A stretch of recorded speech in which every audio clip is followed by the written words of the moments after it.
Pourquoi Dieu n'a-t-il pas créé un monde aussi parfait qu'aucun mal ne puisse y exister?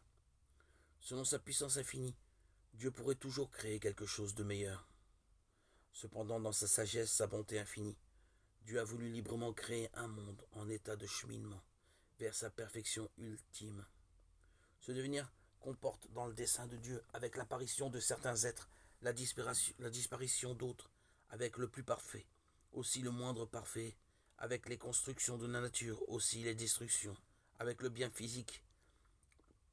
Existe donc aussi le mal physique, aussi longtemps que la création n'a pas atteint sa perfection. Les anges et les hommes, créatures intelligentes et libres, doivent cheminer vers leur destinée ultime, par choix libre et amour de préférence. Ils peuvent donc se dévoyer. En fait, ils ont péché. C'est ainsi que le mal moral est entré dans le monde, sans commune mesure plus grave que le mal physique. Dieu n'est en aucune façon, ni directement ni indirectement, la cause du mal moral. Il le permet cependant, respectant la liberté de sa créature. Et mystérieusement, il sait en tirer le bien. Car le Dieu Tout-Puissant, puisqu'il est souverainement bon, ne laisserait jamais un mal quelconque exister dans ses œuvres, s'il n'était assez puissant et bon pour faire sortir le bien du mal lui-même. Ainsi, avec le temps, on peut découvrir que Dieu, dans sa providence toute puissante, peut tirer un bien des conséquences d'un mal, même moral, causé par ses créatures. Ce n'est pas vous, dit Joseph à ses frères, qui m'avez envoyé ici, c'est Dieu.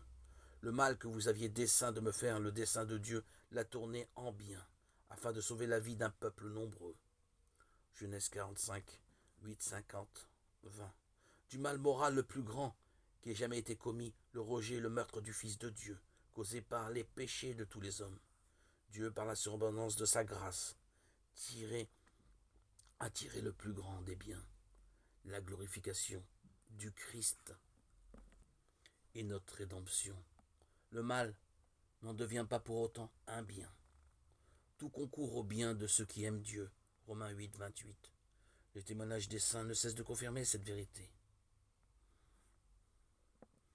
Ainsi, Catherine de Sienne dit à ceux qui se scandalisent et se révoltent de ce qui leur arrive: tout procède de l'amour.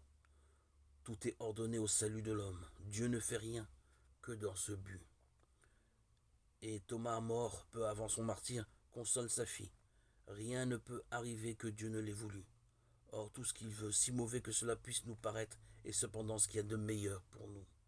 Lady Julians en Norwich dit: j'appris donc par la grâce de Dieu qu'il fallait m'en tenir fermement à la foi et croire avec non moins de fermeté que toutes choses seront bonnes, et tu verras que toutes choses seront bonnes.